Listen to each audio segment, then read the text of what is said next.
Welcome to day 22 of the course in Mastery. This is the fourth and final week in which we'll cover wealth. Congratulations on sticking with your commitment to creating a better life for yourself. Today, Tom Wood will be talking about personal marketing, and then we'll hear from Rick Barrera as he outlines branding strategies that make a huge difference. Here's Tom. This week is all about wealth and leadership, and today it's all about you. To build a strong foundation for wealth and a strong foundation for servant leadership, you must understand and master the power of personal marketing. Personal marketing is not just for speakers, authors, and Donald Trump. It's for anyone and everyone who wants to get their message across faster and more efficiently. Personal marketing is about relationships. It's about the relationship that you have with the people that you're speaking with. Have you ever heard the saying, "It's the message, not the messenger"? Yeah, the reason we say that is because it's the messenger. The messenger has so much to do with the message that when someone messes up or someone is not a great messenger, we have that saying to convince people that it's just the message.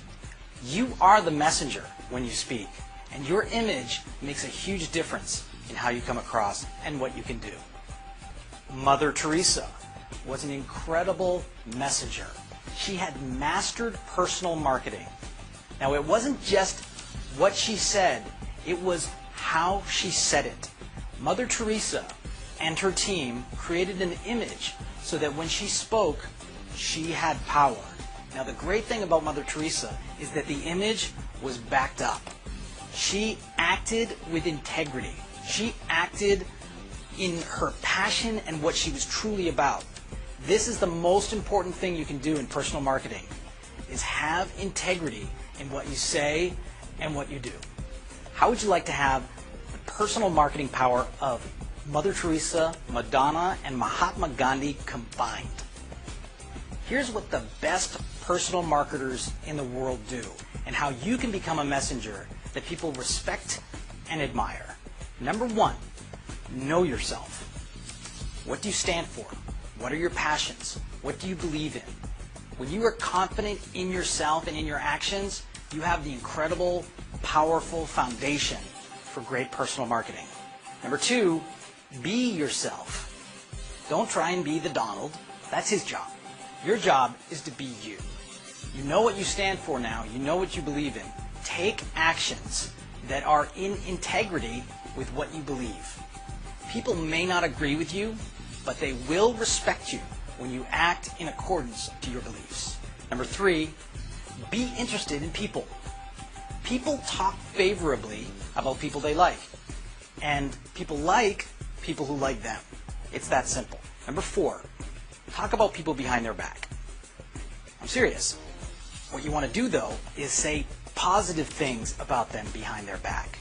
It will always get back to them eventually, especially if you say something nice, which no one else ever does. Once somebody hears that you're speaking positively about them behind their back, they are much more inclined to say nice things about you behind your back. Number five, get the word out.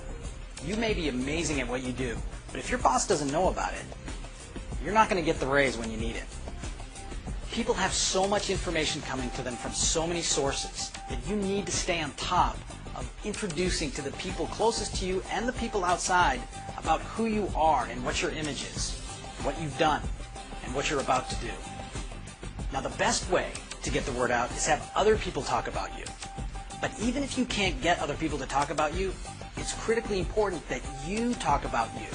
Now, the way to do this is genuine and humble. People don't like people that brag. So be humble when you're talking about yourself. There's so much more about personal marketing, and this was a good start today. If you had to focus on one or two of these 5 points, the most important are know yourself and be yourself. Even if you don't get the word out, you're going to be happy about who you are and confident in the way you go in the future. There's more coming. We'll see you tomorrow. Thanks, Tom. Next up is Rick Barrera. Rick is one of the most respected and admired experts in the areas of branding and sales. He has written 3 best-selling books and consulted with forward-thinking Fortune 100 companies such as AT&T, Xerox, and IBM. Tom Wood believes that to market yourself effectively, you must act as though your name is that of a big business. As you watch Rick reference what the best companies in the world do for marketing and branding, I want you to think to yourself about how you can apply these principles and strategies to your own life when you market yourself. Here's Rick. J.D. Power rated Lexus #1 9 years in a row for customer satisfaction. Disney is the #1 attraction on earth. Harley is the #1 most profitable motorcycle company on earth. And Southwest Airlines is the only airline to be profitable since inception. So what can we learn from these folks? How do they do that? They think small. They believe that intimacy breeds intimacy.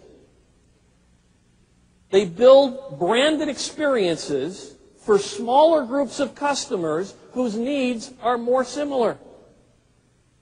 They try to build small internal work units and smaller branches so that what they do is they bring their huge company down to human scale for both their employees and their customers. These companies see the world through their customers' eyes.